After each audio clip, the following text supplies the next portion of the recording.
Okay, so I've made a couple of toe bends. I'm using 12.5 inches of 3/4, 3/8. Ideally you'd like obviously 3/4, 7/16, but I couldn't get hold of any, so that's at 3/4, 3/8 I've got in the van already, so that'll just have to do for now. It'll be alright. This is Kimbo, she's going to be holding the phone for me. Say hello, Kimbo. Hi. So, with the Hunter heel, regardless of medial or lateral, you do want to be doing some safing. Lateral, not so much. Medial, proper run the branch up so that the section closes up towards the heel. And aside from that, it's mainly done with your rasp. Your rasp work is what makes your Hunter heel, not much your forging. I'm going to be just putting in a slight 40, rather than putting a normal heel check on, I'll be doing a 45-degree angle like that to a point, and I'll be trying not to touch the top edges of the concave at all until I just turn them into meet in the centre, and then I'll forge them down. So,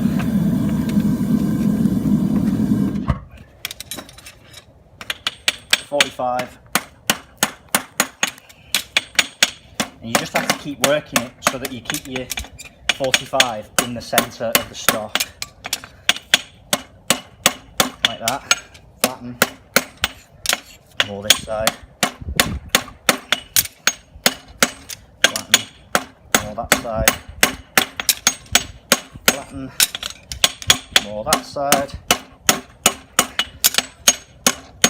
flatten, a bit more that side. I'm just going to flick that inside edge on now, like that, and then go back to this side. More that side, flick that outside edge on, like so. Back to drawing the point again because I've ruined it a bit now. And it doesn't matter if you start thinning your section up a tiny bit towards the edge of the heel, because, or flattening the top of your section out either, because now I'm going to turn it towards myself and I'm just going to real shallow angle, just come down at it like that all the way around.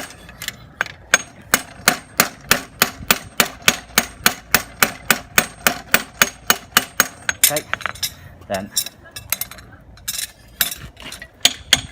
safe it up. This is the lateral, so I'm not going to do that much safing to it.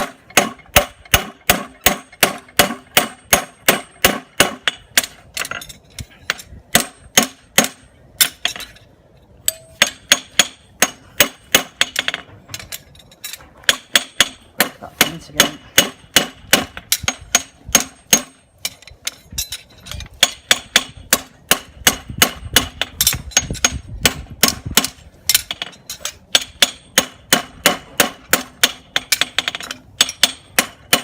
There we go.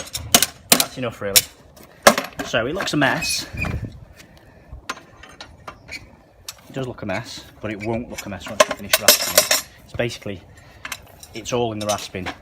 If you were doing your diploma, you would leave this, you would make the rest of the shoe, and then you would do your rasping at the end, because you're going to rasp the heel to length so that it's the right length for the horse's foot.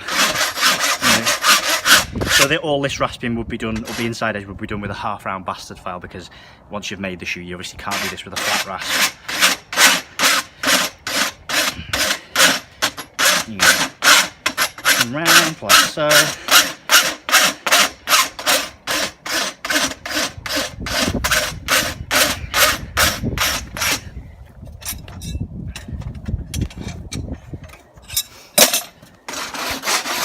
The outside, establish the safing,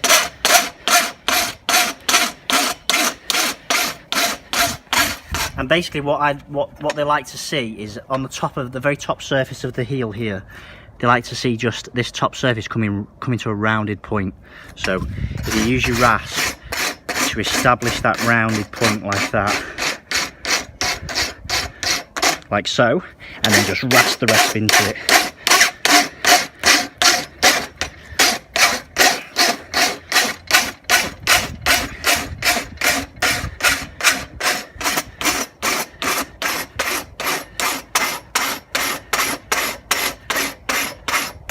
And then I'm going to flip it over, give it a bit better shape on the back.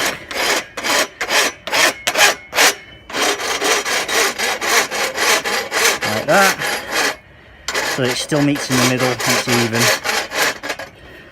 You don't want it coming to a point as such. You don't want a sharp edge on your diploma.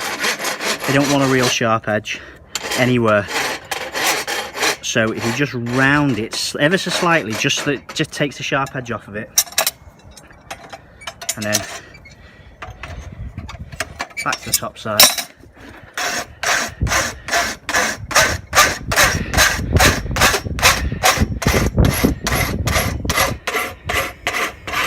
And that's the lateral done. So Kim just had to leave us, so because she ran out of time, so I've had to just put the medial heel on my own. But you can see if we compare this lateral, it's run up slightly, little bit run up, and it's I've drawn the lateral to not quite as long a point as the medial. If you look at the medial now, the medial comes so much more of a narrow point, and I've drawn the branch up way more. See that?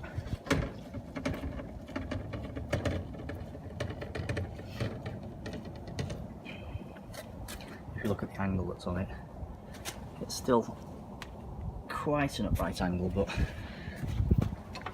it's more, well, it's closer to 45 degrees than anything. But essentially what they're looking for is a nice flowing safing that runs down into to meet the heel. A nice consistent heel angle all the way round, and like I say, that nice sort of, where's it gone? There it is. Kind of rounded point at the top, and yeah, also don't worry so much about, like I say, about pinching your section up a bit towards the heel, because it's kind of meant to be like that, to be honest. You kind of are supposed to draw the branch up a little bit in your forging of the heel, and you know, done quickly, this is the sort of thing that can be done. You can forge that heel out. It's very quick to do. You're just basically concentrating on getting a nice point in the middle of the section. Either side, you throw what you know about heels out the window and get an even sided point, like a chisel point, either side, and then flip it over, bring the two edges of your section together, run it up, and then, you know, run your branches up, then smash the section down at an angle. And that smashing down at an angle where you kind of forging with your hammer like that around the tip of the heel isn't necessarily to shape the heel so much as assist you with the rasping. It just gets a bit of that material out of your way and makes it a bit easier to rasp the true shape into the heel. So I've gone ahead and just finished the basic shape of the shoe off. There we go. You can see that safing just up both sides of it just sets the shoe off, so like it doesn't look as out of place, and like, you know, you said you didn't like the look of a hunter shoe on the foot. Well, if you do your safing well like that all the way round, and you have a bit of a longer point to your heels like that, a nice consistent angle on both sides all the way round, then you know you'll start to really like how they look on the foot. I'm a bit disappointed because when I was turning the shoe, I just knocked that edge in there, so it just looks a bit uneven on the see how it closes up a little bit too much here on the outside edge. But all in all, yeah, that's kind of what you would end up with. I think they look pretty good. I like how a hunter shoe looks if it's done well. And like I say, if you look from the back, you can tell a bit better from the back how different the two of them are. And they do expect to see differentiation. Lateral, yeah.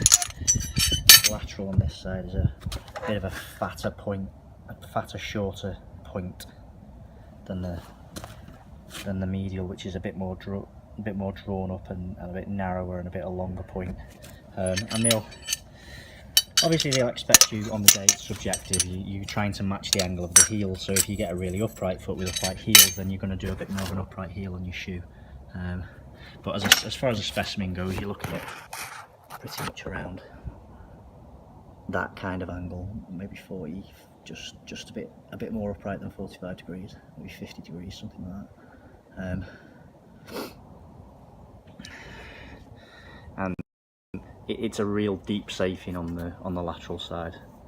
As you can see, it goes probably, well, yeah, definitely from where the heel nail would be. And the same on, I mean, I've started from the heel nail on the lateral, sorry, as well, and but just not run it up quite as much, not close the section up quite as much. So, and one last thing as well, your nail holes.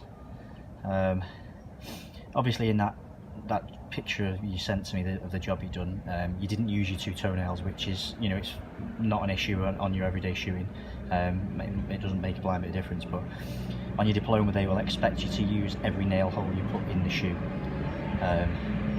So you have to pick your nails very carefully, position them very carefully, because if you end up not being able to use them, it's a fail.